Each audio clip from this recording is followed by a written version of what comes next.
Vous avez une pièce chorégraphique qui a été réalisée pour l'occasion. Vous avez effectivement sur le haïku un comédien metteur en scène qui le dit d'une manière et qui le joue d'une manière peut-être que vous n'aviez jamais entendu Tout à fait. dite comme ça. Et puis les autres interprètes que vous n'aviez pas entendu peut-être, enfin vos œuvres interprétées comme ça. Un piment. Mettez-lui des ailes. Libellule rouge. Comment s'est passé cet échange? En plus, la mémoire diffuse était une création à Orsay, mais je veux dire parisienne. Enfin, n'avait jamais été jouée.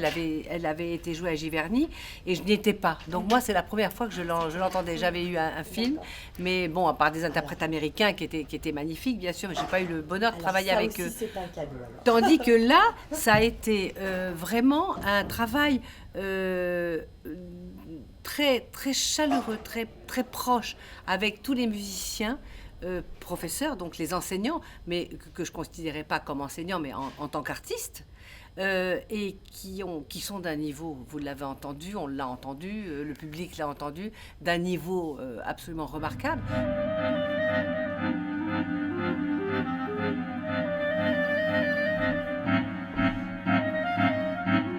Et même Sylvie Hu, parce que je ne l'avais jamais vue entourée de fumée qu'elle avait demandé. J'y croyais pas tellement et j'ai trouvé ça extraordinaire avec ces lumières. On a eu la chance aussi d'avoir aux éclairages des gens formidables et qui ont été au fond de ce qu'on voulait, qui ont été vraiment à faire tout ce qui était possible et qui nous ont fait des choses magnifiques.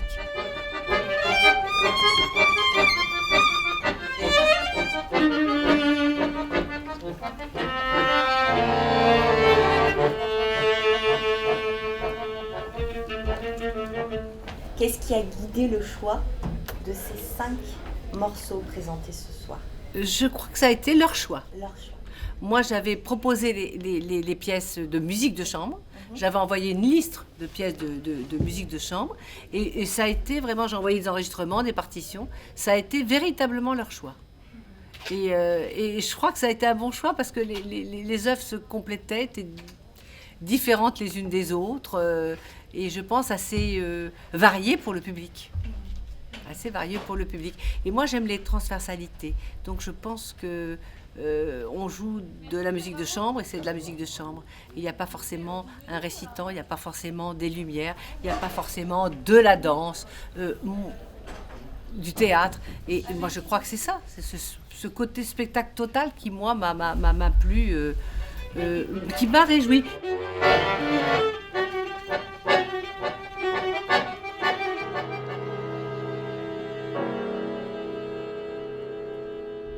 Maintenant, vous êtes à Orsay et vous y êtes bien. Oui, j'aimerais y revenir. J'entends qu'il y a plein de choses derrière. Alors, Oui. moi, ce que je connais effectivement, c'est le travail avec les scolaires qui va être mené donc avec la classe de CM2. Je m'adapte en pensant toujours que ce sont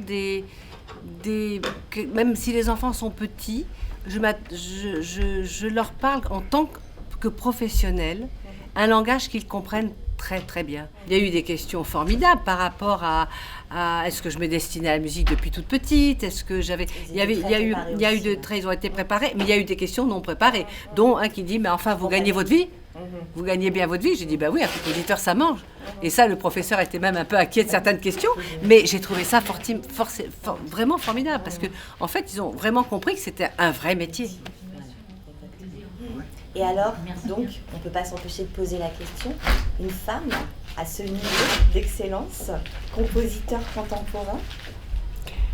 Écoutez, moi, j'ai jamais senti de différence par rapport à d'être une femme compositeur. Je pense que j'ai eu les mêmes commandes ou non-commandes, enfin les choses se sont faites ou pas faites, mais de la même manière que mes collègues compositeurs. Donc, hommes. Moi, je ne le ressens pas. Ceci dit, des compositeurs sont parfois directeurs de Radio France, d'institutions. Et c'est là qu'il y a quand même une différence. Je pense qu'il y a quand même une petite différence par rapport aux institutions. Mais en tant que commande du ministère de Radio France, des festivals, de moments comme ça à passer, dans des lieux comme ce conservatoire d'Orsay qui est vraiment de haut niveau, je pense qu'il n'y a pas... je n'ai jamais ressenti de différence.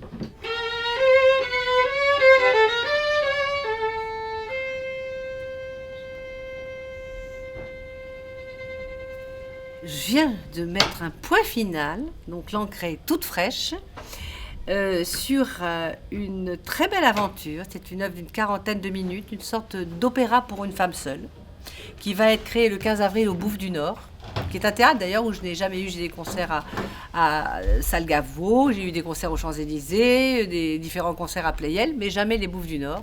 Et j'en suis très heureuse parce que c'est un lieu magique, avec une chanteuse allemande, qui est une très grande chanteuse, qui est Juliana Banze. J'ai une commande de Pro Quartet, donc c'est pour Quatuor à cordes et cette chanteuse.